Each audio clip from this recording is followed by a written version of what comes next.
اعوذ باللہ من الشیطان الرجیم، بسم اللہ الرحمن الرحیم۔ شروع اللہ کے نام سے جو نہایت مہربان رحم کرنے والا ہے۔ محترم ناظرین، امید ہے آپ سب خیریت سے ہوں گے۔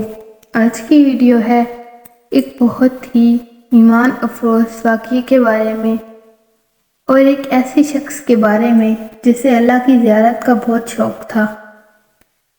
تو اپنے ایمان کی تازگی کے لیے اس ویڈیو کو پورا دیکھیں تاکہ آپ کو تمام واقعے کی اچھے سے سمجھ آ جائے۔ محترم ناظرین، ایک عابد نے خدا کی زیارت کے لیے 40 دن کا چلہ کاٹنا شروع کیا۔ دن کو روزہ رکھتا اور رات کو قیام کرتا تھا۔ اعتکاف کی وجہ سے خدا کی مخلوق سے یکسر کٹا ہوا تھا۔ اس کا سارا وقت آہوزاری اور راز و نیاز میں گزرتا تھا۔ جب 36ویں رات آئی تو 36ویں کی رات کو اسے ایک آواز آئی کہ شام کو فلاں وقت تانبے کے بازار میں فلاں تانبا ساز کی دکان پر جاؤ اور اللہ کی زیارت کرو۔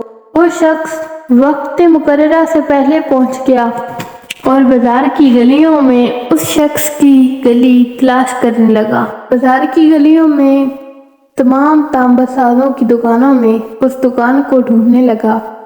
وہ کہتا ہے کہ میں نے ایک بوڑھی عورت کو دیکھا جو تانبے کی دیچکی پکڑے ہوئے تھی۔ وہ دیچکی وہ ہر تانبا ساز کو دکھا رہی تھی۔ وہ دیچکی بیچنا چاہتی تھی۔ وہ جس تانبا ساز کو بھی وہ دیچکی دکھاتی تو وہ تانبا ساز اسے تول کے کہتا کہ 4 ریال ملیں گے، لیکن وہ بوڑھی عورت کہتی کہ میں تو 6 ریال میں بیچوں گی، پر کوئی تانبا ساز اسے 4 ریال سے زیادہ دینے کو تیار نہ تھا۔ آخر کار وہ بوڑھیا ایک تانبا ساز کی دکان پر پہنچی۔ تانبا ساز اپنے کام میں مصروف تھا۔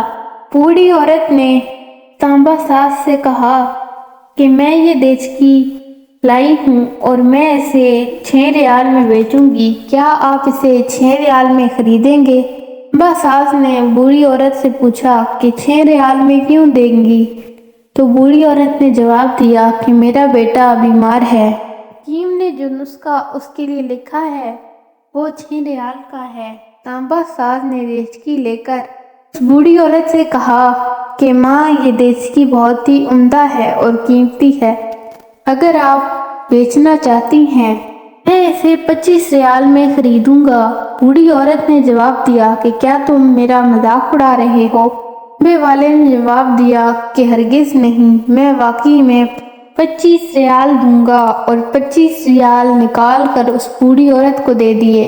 بوڑھی عورت بہت حیران ہوئی اور دعا دیتی ہوئی وہاں سے چلی گئی۔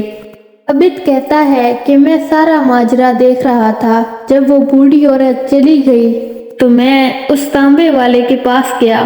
اس سے کہا کہ لگتا ہے آپ کو کاروبار نہیں آتا۔ بازار میں کم و بیش سبھی لوگ اس دیچکی کو تولتے تھے اور 4 ریال سے زیادہ کسی نے بھی اس کی قیمت نہیں لگائی، اور آپ نے تو 25 ریال میں اسے خریدا ہے۔ اس تانبا ساز نے کہا، میں نے برتن نہیں خریدا، میں نے اس کے بچے کا نسخہ خریدا ہے۔ میں نے اس کے بچے کا نسخہ خریدنے کے لیے اور 1 ہفتے تک اس کی دیکھ بھال کے لیے پیسے دیے ہیں۔ میں نے اسے اس لیے اتنی قیمت دی کہ گھر کا باقی سامان بیچنے کی نوبت نہ آئے۔ عابد کہتا ہے کہ میں سوچ میں پڑ گیا تو تبھی آواز آئی، چلہ کشی سے کوئی بھی میری زیارت نہیں کر سکتا، گرتے ہوئے کو تھامو، غریبوں کی مدد کرو، ہم خود تمہاری زیارت کو آئیں گے۔ امید ہے آپ کو آج کی ویڈیو پسند آئی ہوگی۔ ملتے ہیں ایک نئی ویڈیو میں، تب تک کے لیے اللہ حافظ۔